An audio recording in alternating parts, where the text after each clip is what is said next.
71-ю годовщину образования суворовских и нахимовских училищ отметили во Владикавказе. Поздравить юных суворовцев в Северокавказское военное училище пришли чиновники и представители силовых структур. С поздравительной речью к присутствующим обратился начальник военного общеобразовательного учреждения Руслан Тавитов. Товарищи суворовцы, желаю вам всегда быть верным алым погонам, традициям суворовского братства и доброй славе Северокавказского суворовского военного училища. Быть достойными продолжателями славных дел своих отцов и дедов. Гости вручили училищу памятные сувениры. Суворовцев и преподавателей на торжественном мероприятии отметили именными грамотами.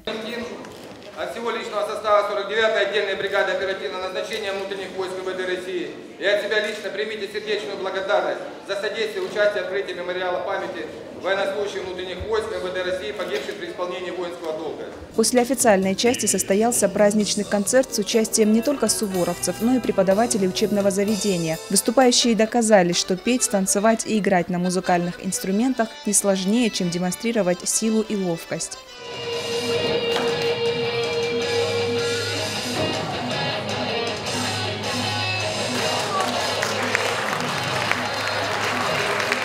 День образования суворовских военных училищ вошел в историю в 1943 году. 19 декабря в 9 училищах страны были впервые проведены занятия. Как и 70 лет назад, поступить в учебное заведение непросто. Только самые трудолюбивые и целеустремленные переступают порог военного суворовского училища. Я еще с детства хотел стать военным человеком, быть честным, правдивым, как это делают наши офицеры.